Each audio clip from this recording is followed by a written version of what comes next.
দেখুন বাবার মন্দিরে কত চাল সবজি চলে এসেছে।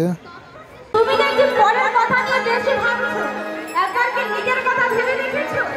যেদিন তুমি সামান্য সম্পর্ক জন্য পিতাগৃহে গমন করেছিলে, সেই দিন ভোলানাথ সাফারি সেজে তোমার কাছে গিয়েছিল তোমাকে ভয় দেখাবার জন্য। ভোলানাথ শার্দুল শিখর সেজে পথে দাঁড়িয়েছিল, কিন্তু সেদিন তুমি ভয় না করে তার উপরে আরোহণ করেছিলে। পার্বতী, এমনই তোমার রাগ।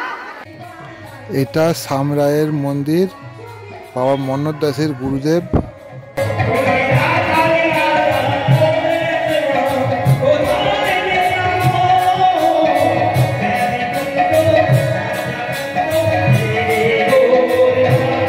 এই সংসারটা হয়েছে দেখুন বাবা মনোহর দাসের কৃপাতে, একটা ছোট্ট জায়গাতে।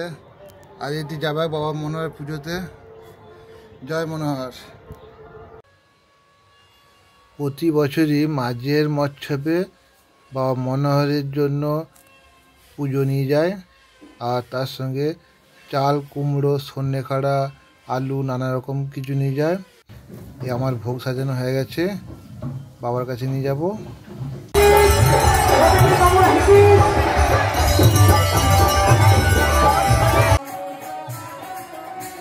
এটা আমার ভাগ্নি মনীষা কর্মকার, এই প্রথম বছর কীর্তন করছে। এই মাটির হাঁড়িতে মহাপ্রসাদ রান্না হচ্ছে, যেটা ভাত কাড়াকাড়ি হয়। ভাত রান্না হয়ে গেছে, এখন সবজিটা হচ্ছে, এরপরে ভাত কাড়াকাড়ি হবে, তার আগে সাধু সেবা হবে।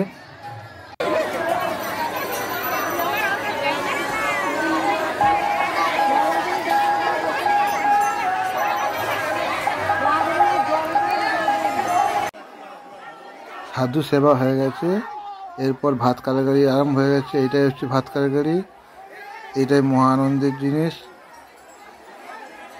এটা মোটামুটি দুপুর 3টের সময় হয় সাধু সেবার পর।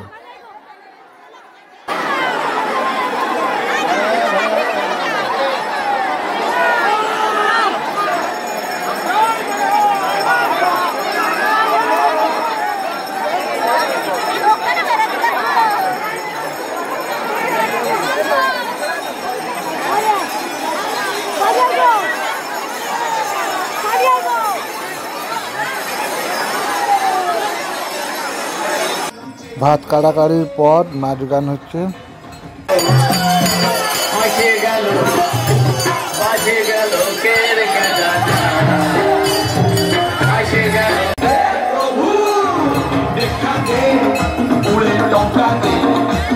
জয় মনোহর।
সকল ভক্তদের জন্য রান্না হচ্ছে।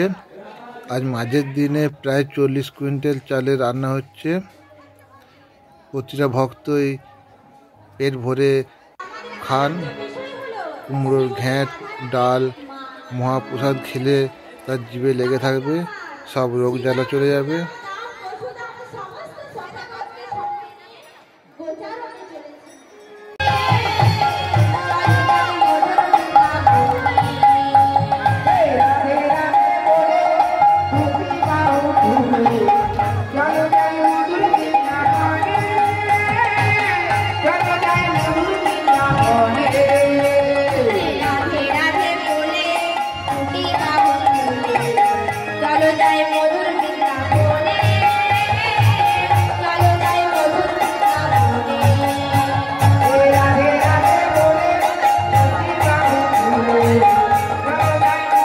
ভিডিওটা ভালো লাগলে একটা লাইক করবেন আর একটা কমেন্ট করবেন জয় মনোহর লিখে।